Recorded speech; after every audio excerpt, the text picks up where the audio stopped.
Umakyat sa bakod ng isang kainan sa Barangay de la Paz, Antipolo City ang isang lalaki madaling araw nitong Sabado. Naglakad siya sa may counter, hinawakan ng tip box at kinapa sa ilalim. Nang hindi niya ito nakuha, yumuko siya sa may gilid at tinangay ang isang speaker.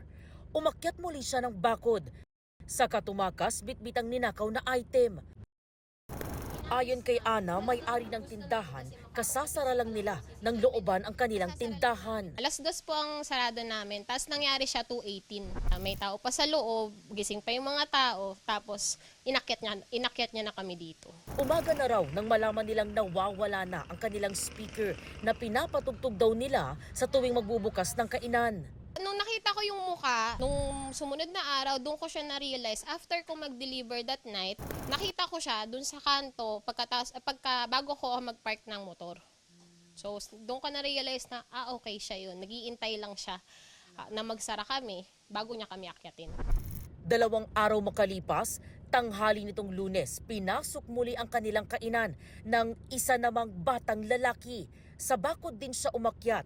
Hinawakan niya ang tip box. Sumampa siya sa upuan at pilit na tinatanggal ang tip box na nakascrew hanggang sa mabaklas niya. Sa katumakas ang batang lalaki. Siguro mga nasa 7 pa yata yung bata na yun. At tingin ko kasama rin nung unang umakyat sa amin. Kasi yung tip box na yun din yung unang kinukuha nung unang magnanakaw na hindi niya nakuha kasi nakascrew. Ayon sa barangay, posibleng dayo at magkakilala ang lalaki at ang bata. Parang hindi po taga rito, first time ko po nakita yon. First time din pong makita ng aming mga tanod. Patuloy ang pagtugis ng mga otoridad sa dalawa.